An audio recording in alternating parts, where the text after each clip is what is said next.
तो सभी को नमस्ते।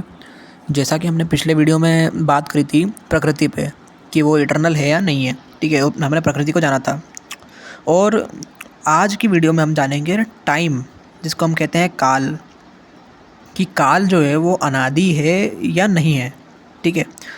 फिर अगले वीडियो में हम बात करेंगे कि काल जो है वो स्टैटिक है या नहीं है, ठीक है। अभी हम बात करते हैं अनादि है या नहीं है।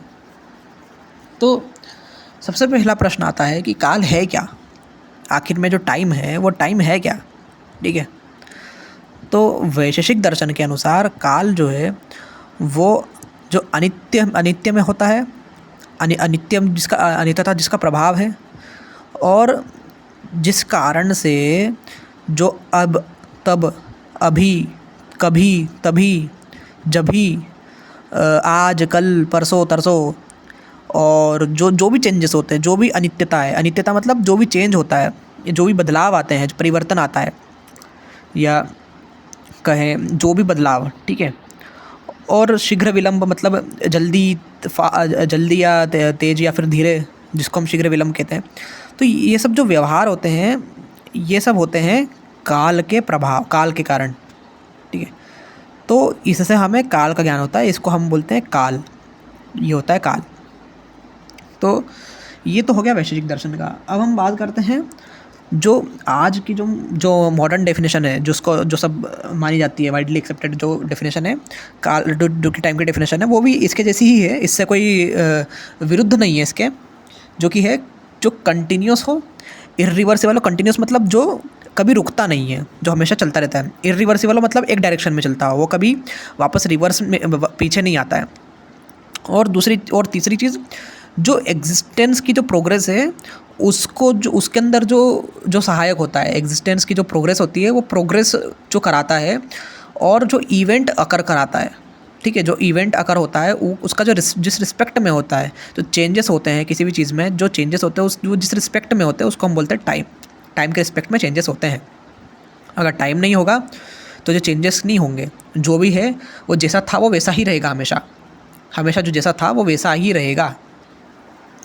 अब बात आती है कि क्या कुछ ऐसी मान्यताएं हैं, जैसे अब्राहमिक रिलीजन और लैम्डा सीडियम जैसे, और भी कुछ बिग बैंग मॉडल्स है, ठीक है। इनका मानना है कि जो टाइम है वो टाइम की कभी ना कभी शुरुआत हुई है। अब ये कितना सही है, क्या ये कितना सही है, ठीक है। तो मैं तो कहूँगा ये बिल्कुल इलॉजिकल है, एकदम कॉन्ट्राडिक्टरी है, अनसाइंटिफिक है। अब मैंने अनसाइंटिफिक क्यों कहा, जबकि लैम्डा सीडियम जैसे साइंटिफिक मॉडल में, जो कि क्या बोलते हैं, साइंस की थ्योरी है, जो कि मॉडर्न साइंस की जो कॉस्मोलॉजी की जो थ्योरी है, बिग बैंग की जो मॉडल है, बिग बैंग का एक, ठीक है, उसको मैं अनसाइंटिफिक कैसे कह सकता हूँ, जो कि सबसे ज़्यादा वाइडली एक्सेप्टेड है और अभी एनसीईआरटी तक में पढ़ाया जा रहा है। ये अनसाइंटिफिक कैसे, इसको जानते हैं, ठीक है। पहले बात होगी अब्राहमिक रिलीजन पे। अब्राहमिक रिलीजन का मानना है कि सबसे शुरुआत में गॉड था, उसके अलावा कुछ नहीं था, गॉड के अलावा कुछ नहीं था। अब टाइम भी नहीं था फिर तो अगर टाइम नहीं था तो ये जो टाइम जो एग्जिस्टेंस में आया है, ये जो टाइम जो है जो कि एग्जिस्टेंस में आया है, वो कैसे आया, वो किसके रिस्पेक्ट में आया, किस रिस्पेक्ट में आया वो टाइम के एग्जिस्टेंस में है। अच्छा, फिर वो टाइम किसने बनाया, जो टाइम उससे पहले था, जो टाइम उस रिस्पेक्ट में, जो जिस रिस्पेक्ट में टाइम आया, जिस टाइम के रिस्पेक्ट में टाइम आया, वो टाइम कब था, वो टाइम को किसने बनाया, गॉड ने बनाया। अच्छा, फिर वो वाला टाइम को कब किसके रिस्पेक्ट में बनाया, किस टाइम के रिस्पेक्ट में बनाया, वो वाला टाइम कब था।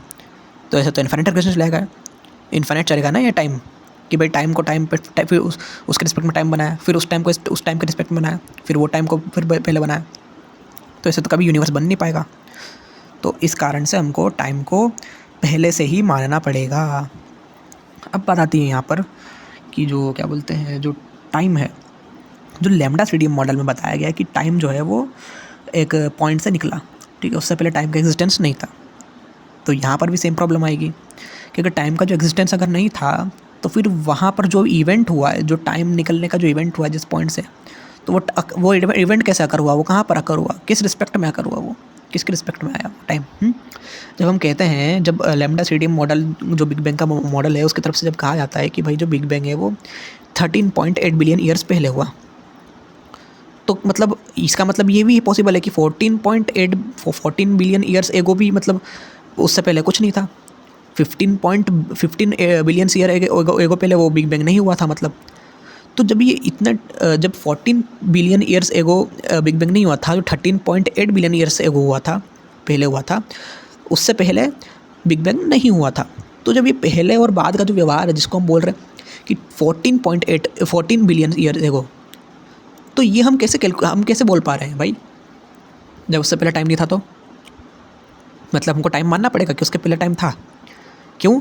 क्योंकि जब हम ये कहते हैं ना कि 13.8 बिलियन ईयर से, तो हमको कहीं ना कहीं हम मान रहे हैं कि उससे पहले से जो टाइम है और फिर उसके बाद में जो इवेंट हुआ है, तो वहाँ पर टाइम था।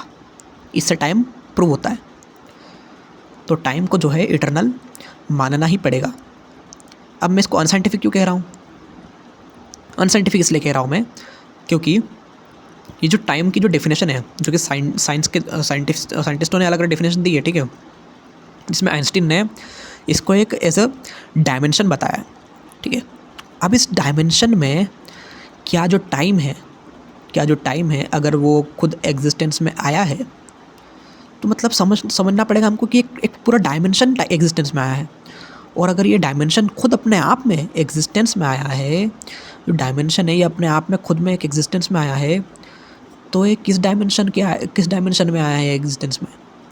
उससे पहले मतलब बिना डायमेंशन के कोई डायमेंशन एग्जिस्टेंस में कैसे आ सकता है?